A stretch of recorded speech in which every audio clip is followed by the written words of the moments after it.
Bonjour à toutes et à tous, c'est Paul Dame pour vous présenter un nouvel épisode de Sapin en sucette. Aujourd'hui, cette fois-ci, j'ai préféré essayer les 45 minutes, mais parce qu'il n'y avait pas beaucoup de temps devant moi avant le passage d'un, comment dire, en gros, j'ai pas pu aller au-delà. Néanmoins, soyons francs, j'ai commencé tout de même à imaginer comment je pourrais me distraire de façon évidemment utile pour la verticalisation. Et je me suis mis à parler avec un de mes aides-soignants.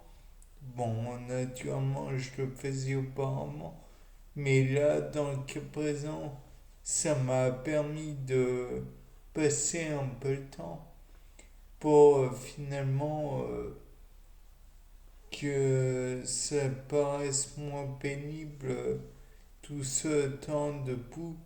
Et je continue à penser que biologiquement, physiologiquement, et physiologiquement, le, la verticalisation a un impact non négligeable.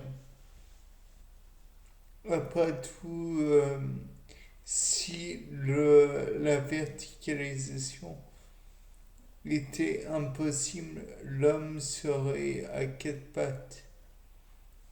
L'homme habituellement est debout. Donc ça veut dire qu'il est possible d'être debout par les différents moyens que j'utilise. En tout cas, je peux être debout. Mais le fait est que même si je suis debout relativement longtemps, 45 minutes aujourd'hui, car en deuxième temps, j'ai tout de même émis un regret parce que c'est pas en 45 minutes uniquement que je ferai des grandes avancées. Ce n'est pas dû au centre de rééducation. Si j'ai des problèmes pour maintenir la chose. Dans le cas présent, c'était juste une visite de parents proches euh, et ça m'a empêché d'aller plus loin. Néanmoins, euh, précédemment, j'ai fait une verticalisation durant 1 heure et demie. C'est donc la preuve et je pense que si j'avais eu d'autres stimuli, j'aurais été capable de tenir beaucoup plus longtemps parce que la sensation de pression sur mes jambes, la baroception, si tant est que celle-ci existe, euh, n'aurait pas été aussi importante puisque j'aurais eu d'autres sujets d'intérêt. Et de plus, même si la baroception existe, elle est moins perceptible, je pense, où il faut y faire plus attention que un film que je regarderai alors qu'il y a le son, les images. De plus, même si l'écran que j'ai à ma disposition n'est pas gigantesque, il faut dire qu'il dépanne bien. Donc voilà.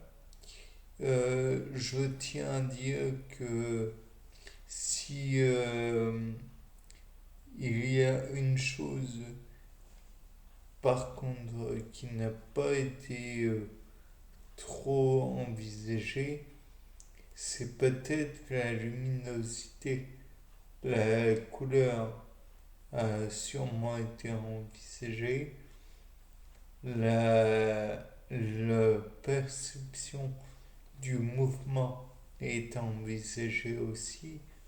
La luminosité, les couleurs, les mouvements. Je présume qu'il y a d'autres choses qui pourraient permettre d'impacter les sensations, à savoir, même si ça ne parle pas à tout le monde, l'éventail des sept émotions primaires, joie, tristesse, dégoût, peur, colère, surprise. D'ailleurs, il y en a que 6. Je tiens à faire mon mea culpa. Il n'y a que 6 émotions primaires. Autant pour moi. Enfin bref, toujours est-il que dans le cas présent, j'imagine qu'elle pourrait donner envie de rester verticale dans le sens où si j'avais trop peur par exemple, je voudrais m'enfuir. Tandis que si j'étais en joie, je pense que je pourrais rester beaucoup plus face au spectacle de l'écran. Ce qui fait que finalement, le septième art peut, d'après moi, être utilisé aussi pour la médecine, bien que je ne sois pas sûr de septième art, je sais plus. Enfin, bref, le film et les films en règle générale pourraient être employés d'après moi pour faire de la médecine ou des thérapies ou que sais-je encore. Bien, c'était Paul Dame pour un nouveau sapin en sucette. Au revoir.